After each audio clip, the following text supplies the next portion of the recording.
Okay, we are live. It's me. But it works, though. Just like me. No, you're not on mute, by the way. We're ready? Yeah, we are live. All right, if we could begin our meeting by the clerk calling the roll. Yes, sir. Good morning, everyone. Councilmember Harris-Dawson. Present. Councilmember Blumenfield. Blumenfield present. Councilmember Price. Councilmember Price.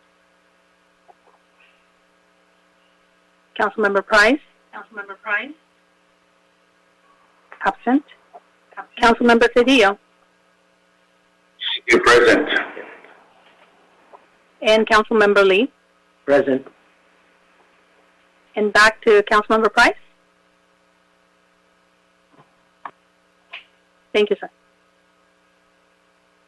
All right, we've got a quorum present. I want to welcome the members of the public that are with us, all of our staff, and the members of this committee. This is our first Planning and Land Use Management Committee meeting since the beginning of the COVID pandemic and the emergency order.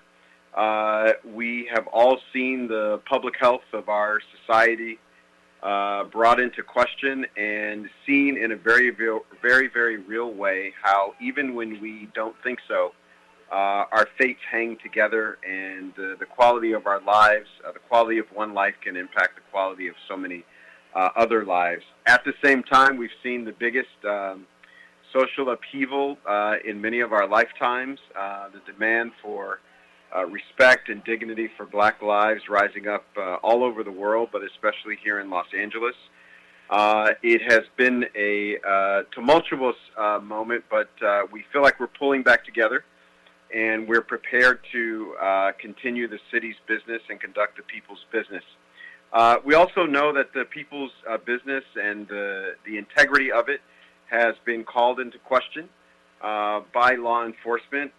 Former members of this committee have come into serious jeopardy, and serious questions have been raised about the way they handled the business. I wanted today, before we start our business, just begin by saying it is our intent and insistence that our work and the people's work be conducted with the highest levels of transparency and the highest levels of ethics. That's my commitment to you as chair of this committee, and that's what the people of Los Angeles deserve and what they can count on in our work. And so with that, we'll begin our meeting. I'll ask the clerk to read our first item into the record.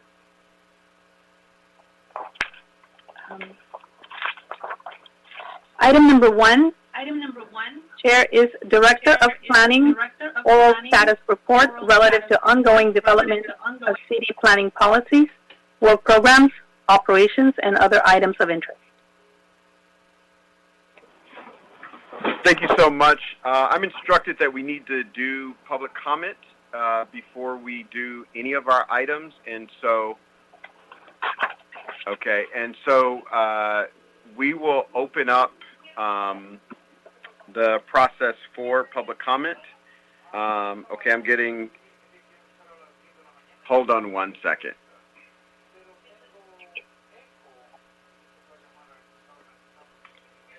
How do I do item 5 without doing public?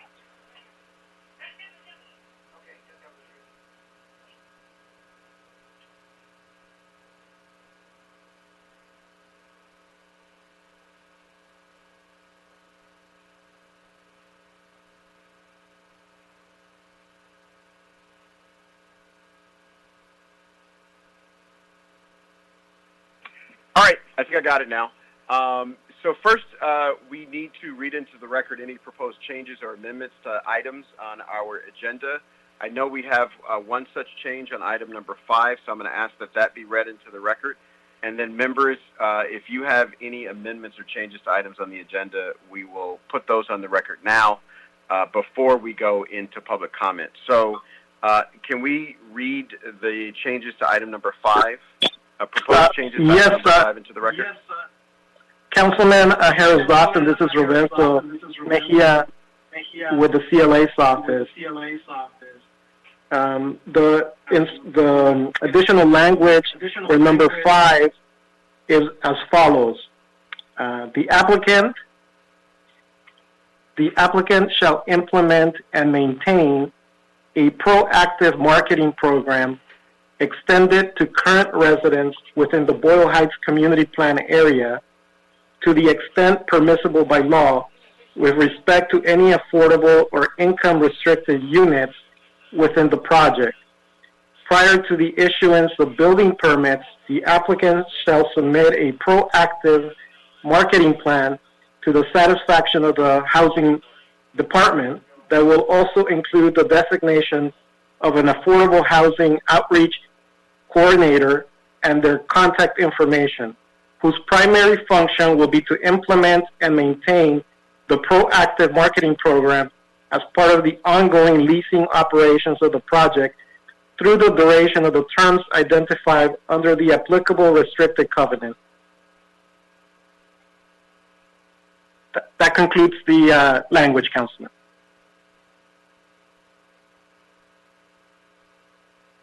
Thank you for that. Now I will ask members if they have any changes to any items. Mr. Blumenfeld, our Vice Chair. No changes, thank you. All right. Mr. Cedillo.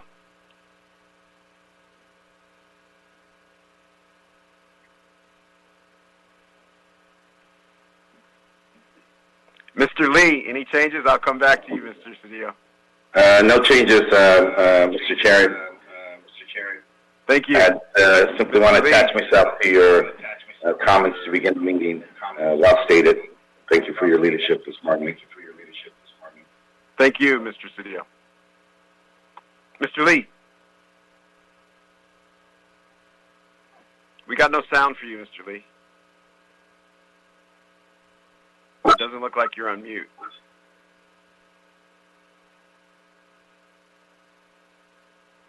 Nothing.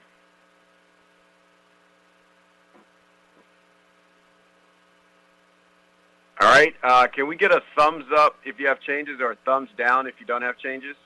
Perfect. So he's making the thumbs down signal, the universal signal for no. So we'll carry on while we work on getting sound for Mr. Lee. And with that, we can go to public comment. We'll do all the public comment for all items at this time. Folks know that you'll have 1 minute for your comment and one for an item, and then an additional minute for general public comment. You have up to a total of 3 minutes to speak on any issues pertaining to the business of this committee. During public comment, city staff will call on members of the public by the last 4 digits of your phone number. Once you are muted, please state your name and the item you are calling to speak on. Members of the public wishing to speak on one agenda item shall have the opportunity to speak for 1 minute. If you wish to speak for multiple items, you will present all of those items when you're called upon, and you will have a total of 3 minutes to speak should your items and general comments add up to such. And with that, I'll turn it over to staff to conduct a public comment.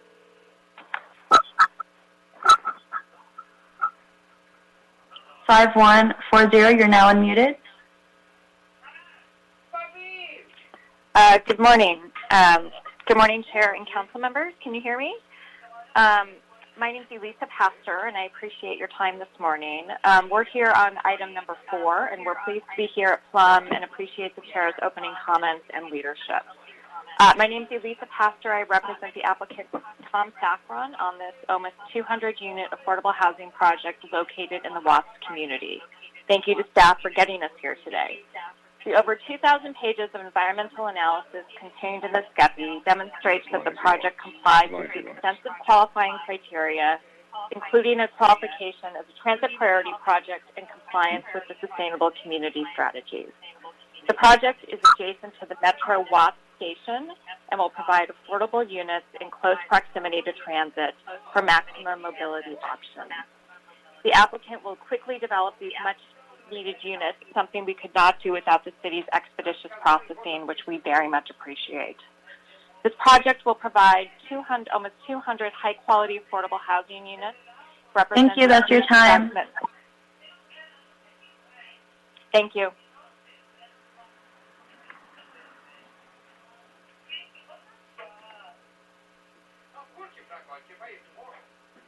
Six 6025, you're now unmuted.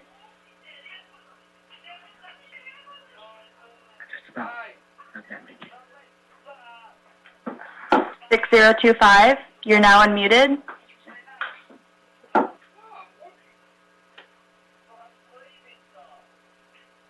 Mm. 6025. Okay. I guess we forfeit their time. Next caller, which is 5100, you're now unmuted.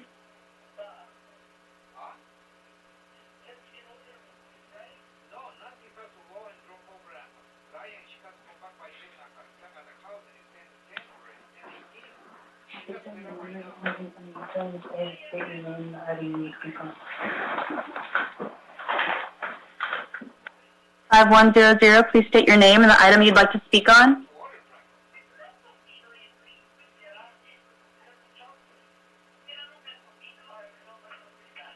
Okay.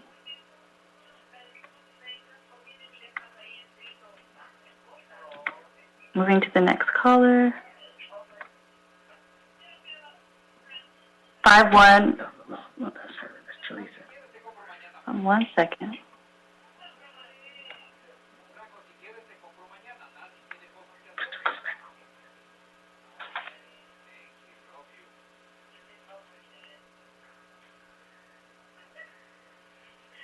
Three 3876, please state your name and the item you'd like to speak on.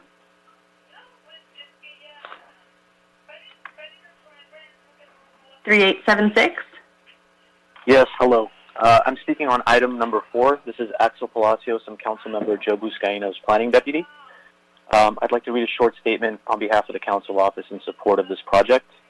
As you all know, the city of Los Angeles, along with the rest of the state of California, are in the midst of a housing crisis. The impacts of COVID-19 on the housing market are likely to amplify this already difficult situation.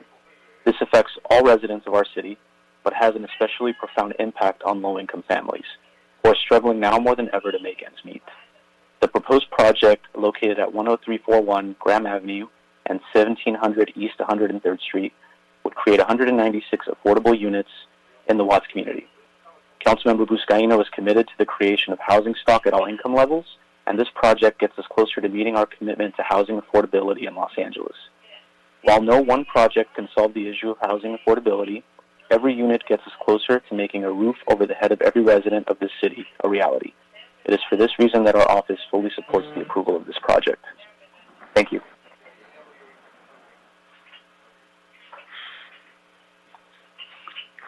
Thank you. 5312, please state your name and the item you'd like to speak on.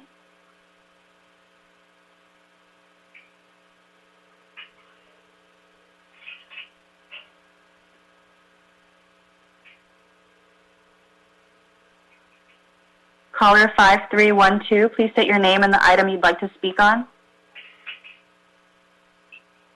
Hi, this is Suzanne Huerta. I'm not speaking on an item. I'm sitting in for agenda item 3. Or 4, I'm sorry. Okay.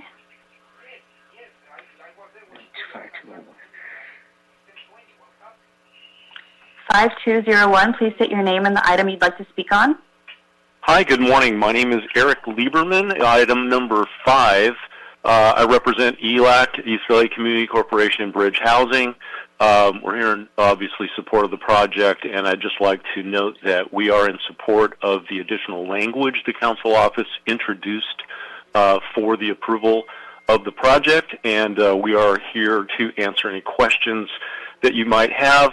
We respectfully request that the Plan Committee approve the project as recommended by the Planning Commission with the additional language. All right. Thank you very much. I'm complete.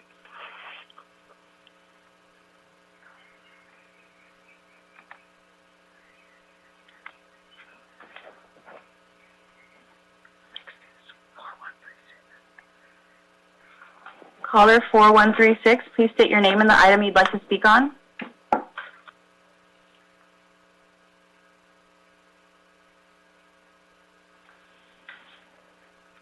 Caller 4136, please state your name and item. UGA Architects.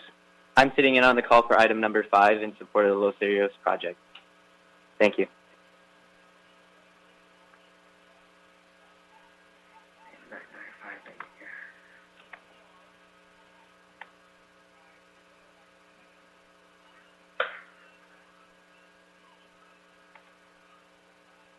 Caller 9958, please state your name and the item you'd like to speak on. Hello, this is Stephen Luftman. I'd like to give public comment. And with the arrest on Wednesday of the former chairman of this committee, I hope that this committee takes a serious look at its actions and in the future give the public as much access as they have to those who have paid for that access. Thank you.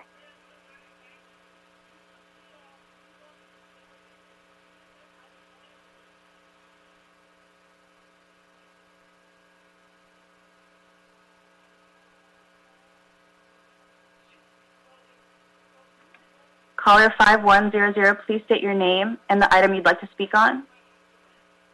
Hi, this is Brandy Gordon. I'm here. I'm not here for public comment. I'm just here to answer any questions regarding item number 5 with bridge housing. Okay.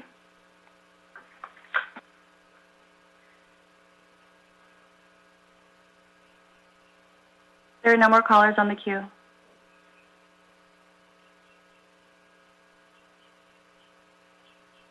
Excellent. So we've completed public comment for this meeting, so there won't be any more public comment going further. Before we get to item number 1, I'm going to ask the clerk if we can read all the items. The CLA, if we can read all of the items into the record. Mr. Mejia? Councilman, do you want the CLAs to read the items or the clerk? The CLA. Mr. Mejia, I want you to read the items. Okay. Very good, Councilman. So item 1... It wouldn't be the same without it. Item 1, Councilman, is Mr. Bertoni's weekly report. Item 2 is a communication from the mayor relative to the reappointment of Ms. Karen Mack to the City Planning Commission for the term ending June 30, 2025. Item 3, Councilman, is a communication from the mayor relative to the reappointment of Mr. Javier Nunez to the Board of Building and Safety Commissioners for the term ending June 30, 2025. Item 4, council members, is a Sustainable Communities Project exemption from CEQA. This project is a 100% affordable unit project consisting of 196 apartment units. It is located in CD 15. And item 5, it's a Sustainable Communities Environmental Assessment inclusive of the mitigation measures, the mitigation monitoring program, and the related CEQA findings, as well as a general plan amendment and a zone change. And again, this project is a 100% affordable housing project with 64 dwelling units located in CD 14, Councilman. That concludes the agenda. Thank you so much. So we'll begin our discussion and meeting by hearing from our esteemed Director of the Department of City Planning, the one and only Mr. Vince Bertoni. Thank you, Chair Harris-Dawson, members of the Planning and Land Use Management Committee. Vince Bertoni, Director of Planning. Just wanted to give you an update in terms of what's been happening in the department since we entered this time of COVID-19, as well as, you know, we're a public health crisis and that racial and social justice is at the forefront at this moment in time, too. Looking at how we've modified our operations when we started this back in March, March 23rd, we closed all of our public offices in terms of all our outward, we basically in the middle of March, we really moved almost all of our employees from working in city offices to working out of their homes. And then on March 23rd, we actually closed our public counters at the development service centers and just implemented a pickup and drop-off system there. We still are operating at a minimal staffing level within the development service centers so that we can still process applications. We moved to a drop-off and pickup system at that point in time. And so interestingly enough, since then, we've seen somewhat of an increase in inquiries. We've seen an increase online in emails and phone calls, about a 51%. So our daily services have gone up in terms of the kind of communications with the public than we had before. We've been moving more of our services online. This started before COVID-19, and these will be permanent. These will last beyond COVID-19, where we're moving more of our services and applications online. So we're moving more of our permitting online, such as certain conditional use permit, beverage pre-applications, transit-oriented communities, tier verifications, pre-applications, and those types of things. We actually moved, in the past, if you wanted to appeal an action of the planning department or any of our commissions, or the planning department, you'd have to submit your appeal in person in the Development Service Center. That was just the only way to do it. We've added 2 additional manners. One of them is to be able to drop off at a drop box in the Development Service Centers. The other is doing it online, submitting it online, and paying online. So this is actually a service to many the people that we serve, and so we're happy about that. We've also increased the community's access to project information. We've started to make sure that digitized project submittal documentation and more than that, more information is available online. So once a project is submitted, the public will now have instant access to that online through our Planning Document Information System, or PDIS. We've also put on our biweekly case findings reports and recently submitted discretionary cases online. We're posting online public hearing notices and letters of determinations on the PDIS system, as well as our weekly report for completed cases with links to letters of determination. And so we've been moving a lot more information online so the public can access it.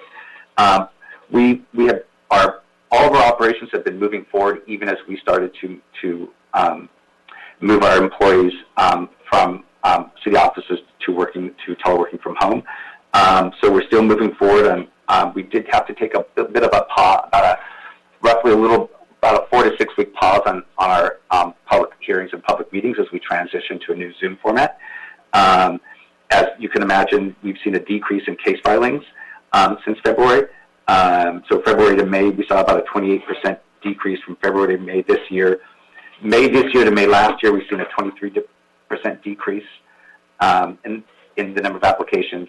And our applications getting completed has also decreased roughly around 21-22% because we had a slowdown in the hearings for a while. In terms of the housing units that are proposed, we've seen a decrease in that from last year. So we've seen about a 50% decrease from this March to May to last March and May in terms of housing units getting proposed. In terms of housing units getting approved, also everything's kind of slowed down a little bit there. As I mentioned, like virtual meetings and hearings, we started up in mid-April with our Cultural Heritage Commission. We followed up with all of our 9 commissions. So Cultural Heritage Commission, City Planning Commission, all 7 area planning commissions are up and running in a virtual format, as well as our Historic Preservation Overlay Zone boards, our design review boards also. And we've also gone to our staff level hearings regarding subdivisions in Office of Zone Administration. Those started in mid-May.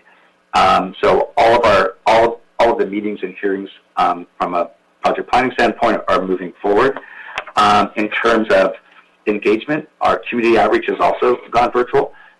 So we started to really increase our online presence, and it's been in both English and Spanish.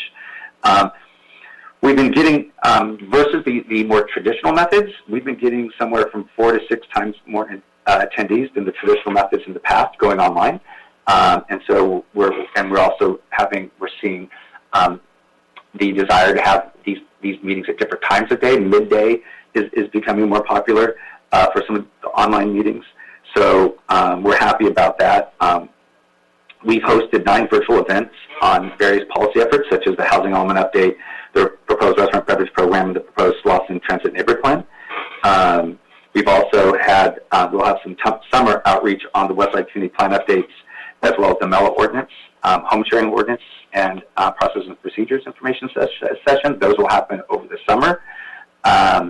We've also taken this opportunity to attend numerous virtual community events hosted by our city stakeholders, such as neighborhood alliance meetings. In addition to policy planning, in addition to all of this, we've been really moving forward some work that is critical to consider at this point in time. Our restaurant beverage program will actually be today at City Planning Commission at noon, and it creates an administrative clearance process for restaurants when they sell alcohol.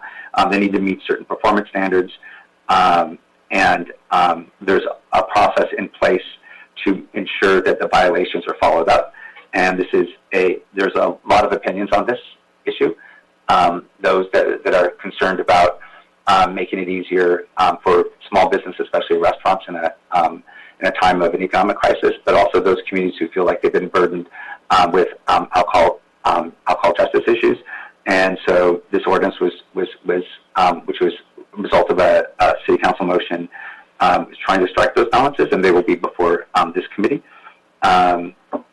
We've also had some are working through some recently adopted motions.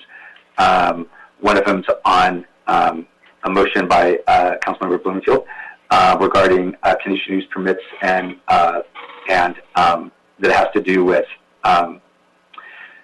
looking at conditional use permits during this time of COVID-19 to expand certain expirations for them, and also suspending certain requirements to provide additional parking during this time frame, and valet parking.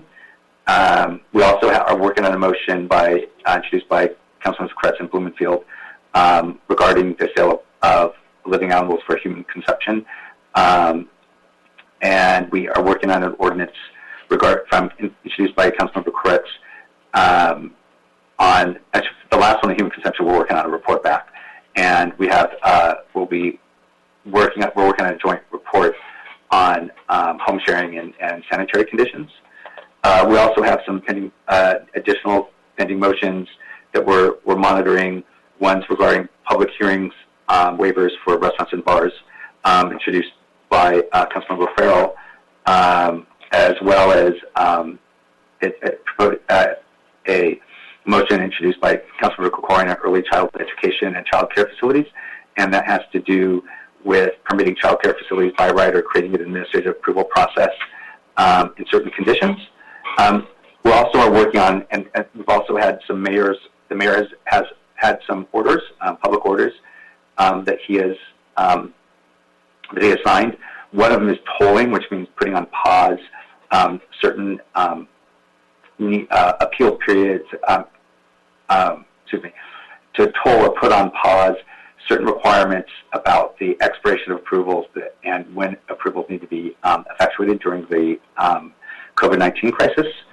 Also, one on the on public order regarding the sale of alcohol, and that has to do with certain matters in terms of the sale and off-site consumption of alcohol, as well as the LA Al Fresco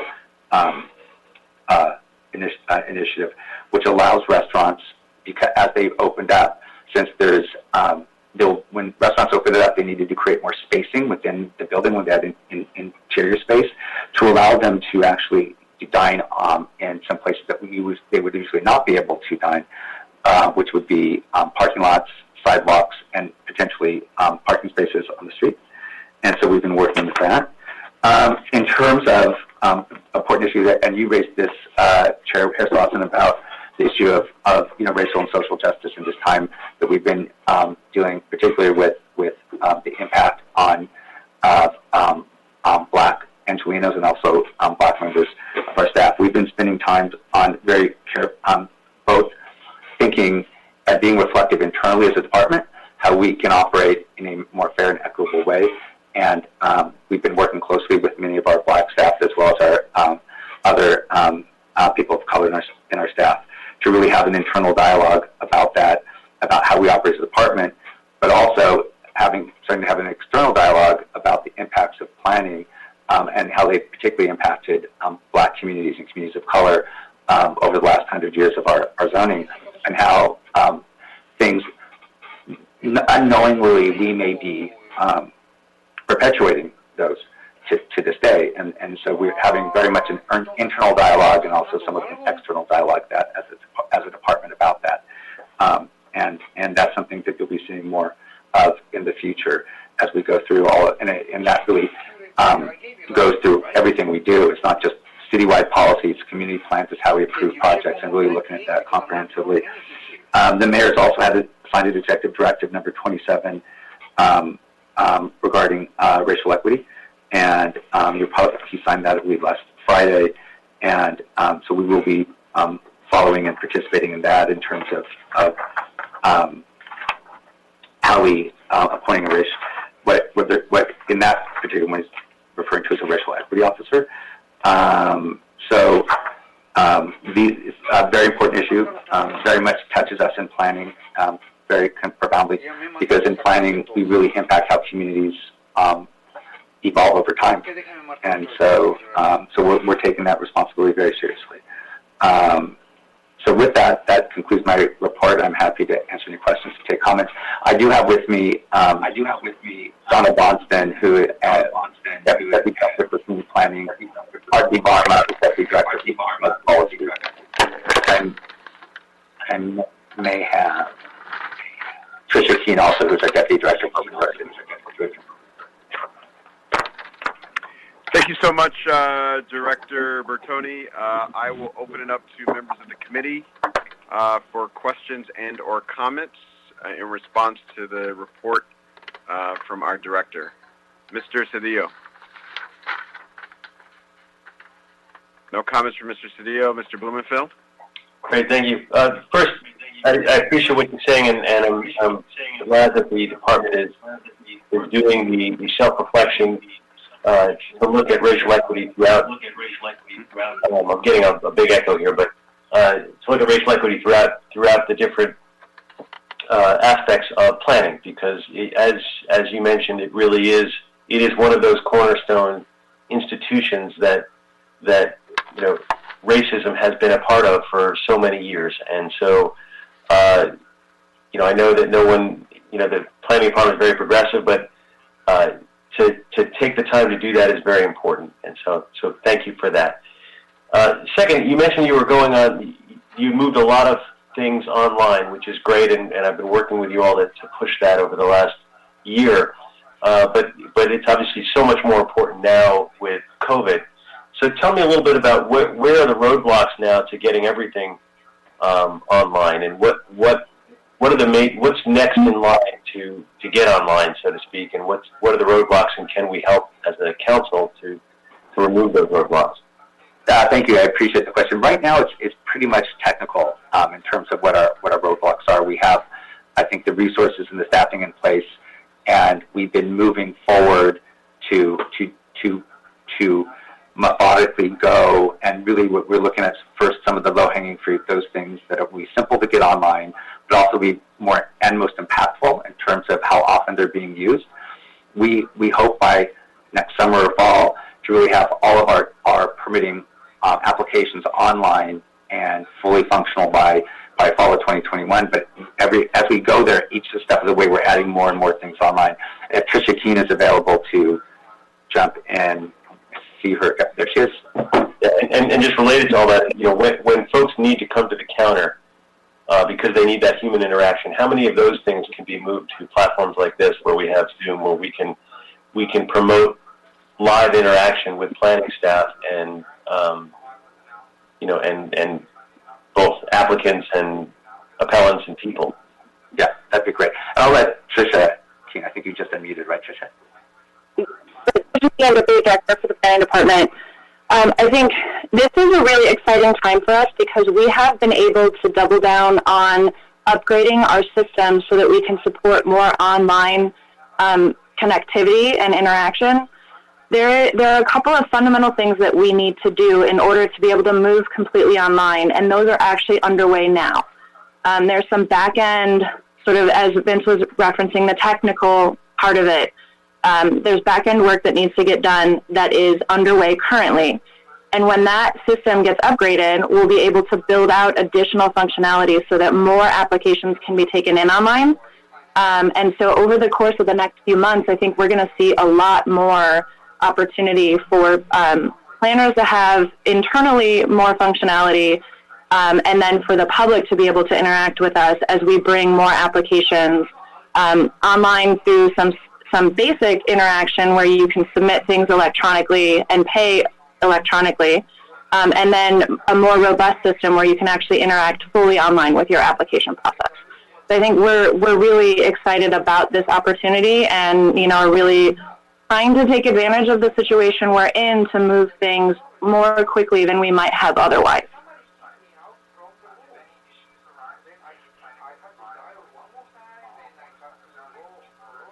You're on mute, Bob. I was just saying, are there any time milestones I could tell people when to expect the next shoe to drop on this kind of thing? So from a milestone standpoint, the internal system upgrades that I think are going to make the workflow more efficient within the department should be happening sometime this fall. And then from there, it'll be, I believe, we'll start seeing things more externally over the course of the end of this year and the beginning of next year. But we are constantly evaluating whether there's that proverbial low-hanging fruit to bring some of the more straightforward applications or more common types of applications online more quickly. And that is something, again, that is currently being evaluated. And as soon as we are able to do those, we're not going to wait for anything else. We'll just bring those online as on a rolling basis. Thank you.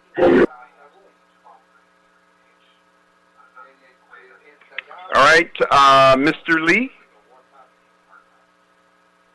I think Can you hear me now, might Mr. not Chair? have audio anymore. Oh, Can there you hear are. me? Okay. Yes, you're good. All right. The only question I had during this whole COVID experience is that the only complaint I've gotten as far as being able to make different payments, are all the different payments available to be done online? Someone was talking to me about the frustration of having to bring in cashier's checks for certain size projects, and this person was an elderly person, wanted to know if there was anything that they could do to handle this in a different way. So basically what I'm asking are payments. We've just started online payments with COVID-19, and we haven't rolled them out to all of our applications. So we have, for example, we started with appeals as the first one, and we've moved on to some of the smaller permits. But a majority of our permits still require someone to come in and drop a check off. So it's a contactless system. So we have physical drop boxes at the 3 development service centers that we staff. And so what happens is, unfortunately, until we can get the system up and running, people have to drop off a physical check at one of the places. They can mail it in to, or they can drop it off at a physical drop box. And Tricia, do you want to add anything to that? I guess I need to more clarify. Yes. So, this is one of those, an example of an opportunity that we've been able to build on by bringing the online credit card payments for our smaller permit fees. I think Vince mentioned appeals being one that had a standard fee, so it was easy to automate that. We are now able to accept both credit cards and electronic checks, and we're going to roll out the ability to do online payments through mainly permit by permit as we get our accounting staff up to speed to be able to accommodate the differences in how those payments are remitted versus the way that they're remitted currently. So this is another thing over the course of the next few months. I think we're going to see some pretty decent steps forward in being able to accept more payments online, even if it's not an application type that is available to be done completely online. So we may be able to at least accept the payment online to make it easier than someone having to go get a cashier's check, for example. Because we know that can be an obstacle, especially now where everything takes a few more steps to get done. All right. Thank you, Mr. Chair. Thank you so much, Mr. Lee, and thank you, Mr. Rotoni, and members of the planning department staff. I'll move without objection that we note and file Mr. Bertoni's report, and move the agenda, Mr. Mejia, to consider items number 2 and 3 together. That is the reappointment of Commissioners Karen Mack and Commissioner Javier Nunez. I believe that we have the commissioners on the line. If you all are here, I'll ask you all to speak, beginning with Ms. Mack and then Mr. Nunez. Good morning, council members and everyone else on this call. I'm Karen Mack, and I'm on the City Planning Commission. I see you talking, but I don't hear you, Karen. Oh. Wait.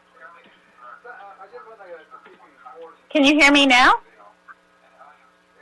Yeah? There you go. Okay. Good morning, council members and everyone else on this call. I'm Karen Mack, and I'm on the City Planning Commission. And when I began my service a couple of years ago, I wasn't sure what to expect. What I did know was that I had some big shoes to fill, seeing that I was taking the seat of John Mack.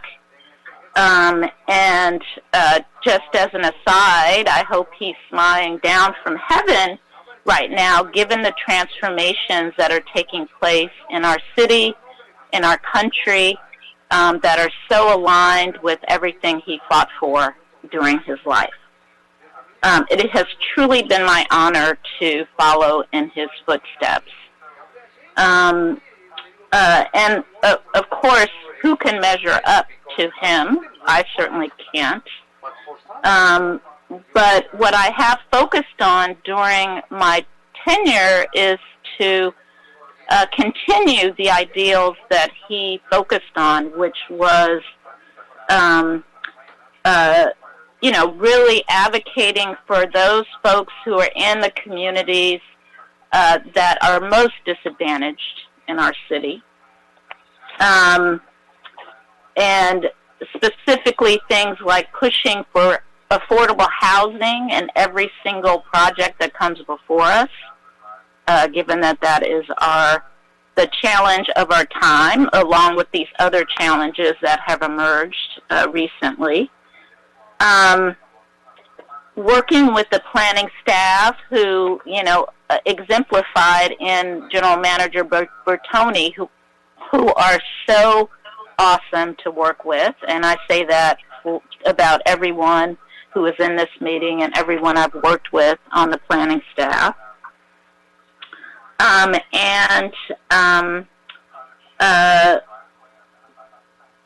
One of the projects I might note that I've been working on with the staff is to really think about our legacy businesses and neighborhoods and how we can create policy specifically focused on supporting them and their longevity.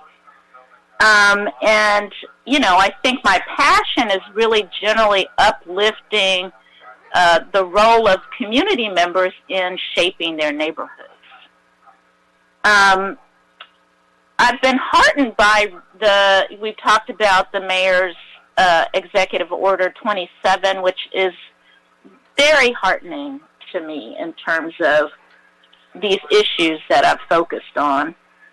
And I'm really committed to supporting and working with the department on moving this agenda forward.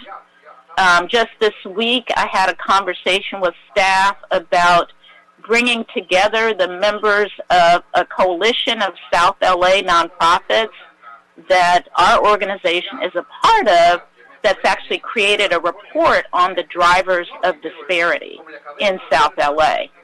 And so, providing the opportunity for that conversation to happen to really contextualize the planning process in that part of the city at least. And I'll just conclude by saying it's really an exciting time to be a policymaker with my values. And I really look forward to pushing the envelope in partnership with my colleagues on the commission, with the staff, with you, council members, to make LA more healthy, more just, and more livable for everyone. Thank you. Thank you so much, Commissioner Mack. Do we have Commissioner Nunez on the line?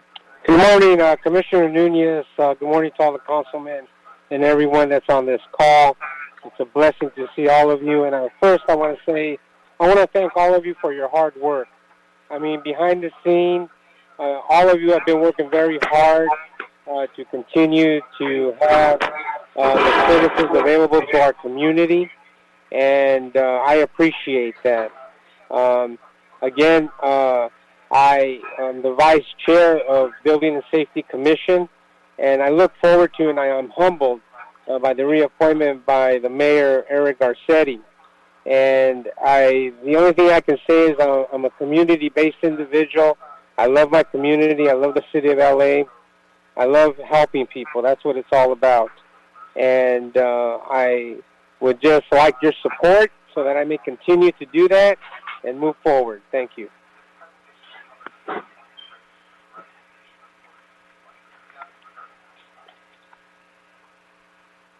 All right, thank you to both our commissioners. Are there questions or comments from any of the members regarding these great reappointments?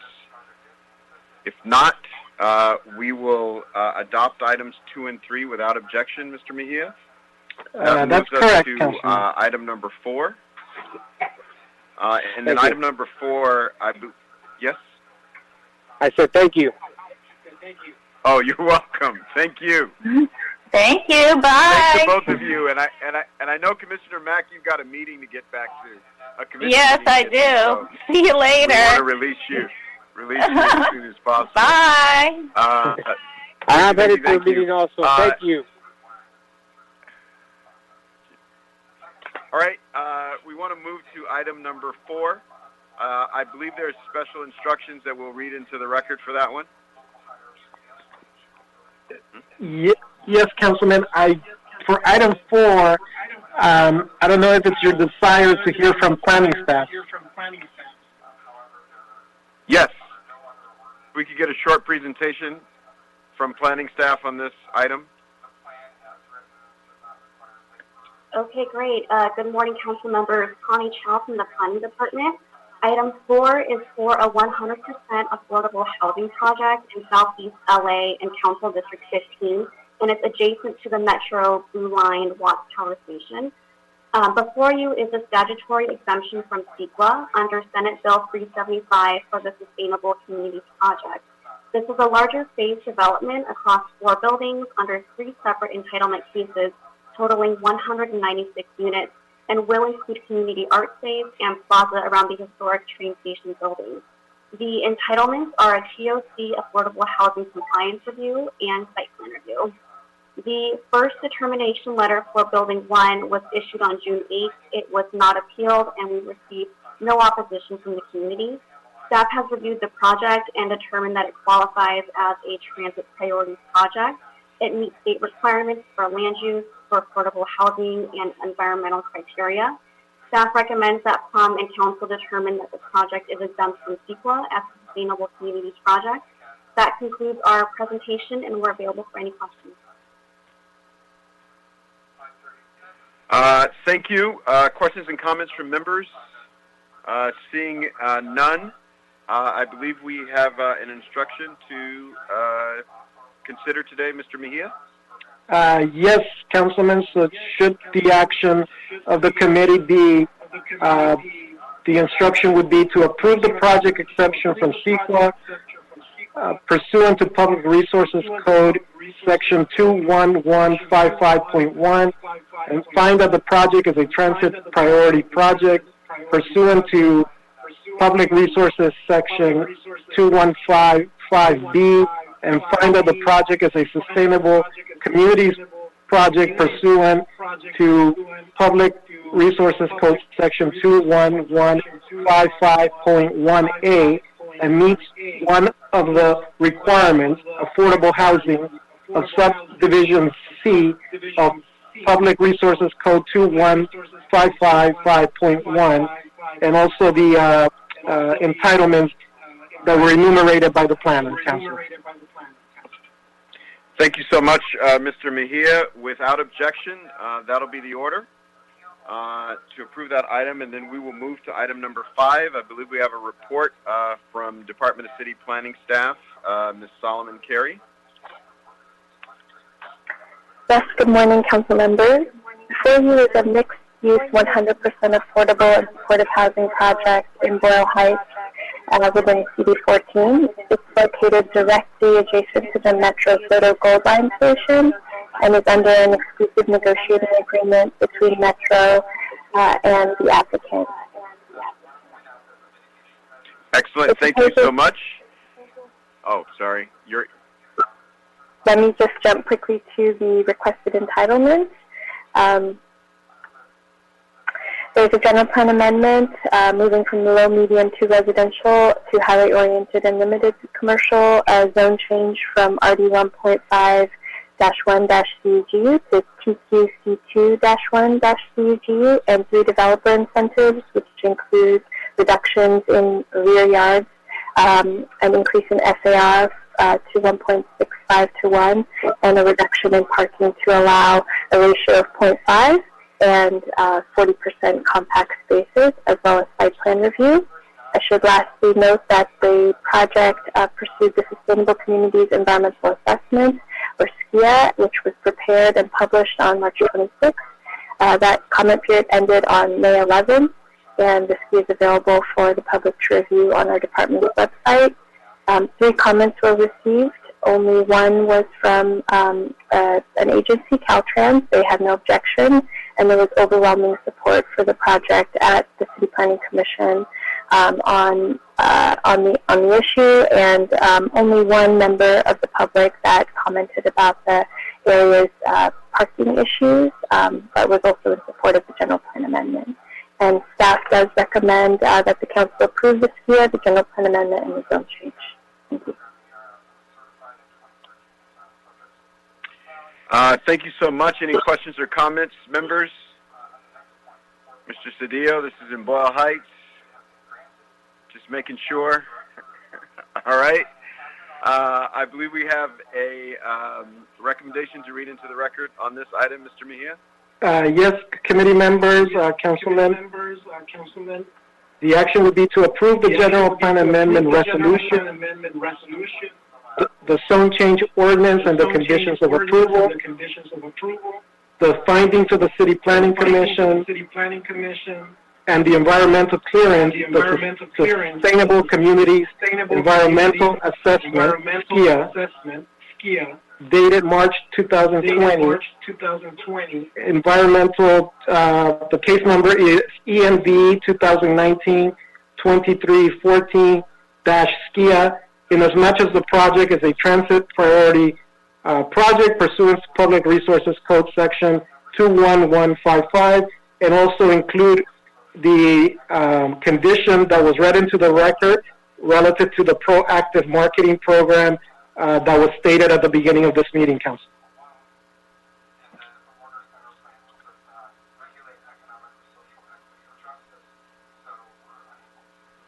You're on mute, Nicholas. Thank you, Mr. Lee. What did I say there? Oh, I said we'll approve the item as amended without objection. That'll be the order now that I can be heard. Mr. Mejia, can you confirm that this concludes our business for this meeting? Councilman, this concludes the meeting. Excellent.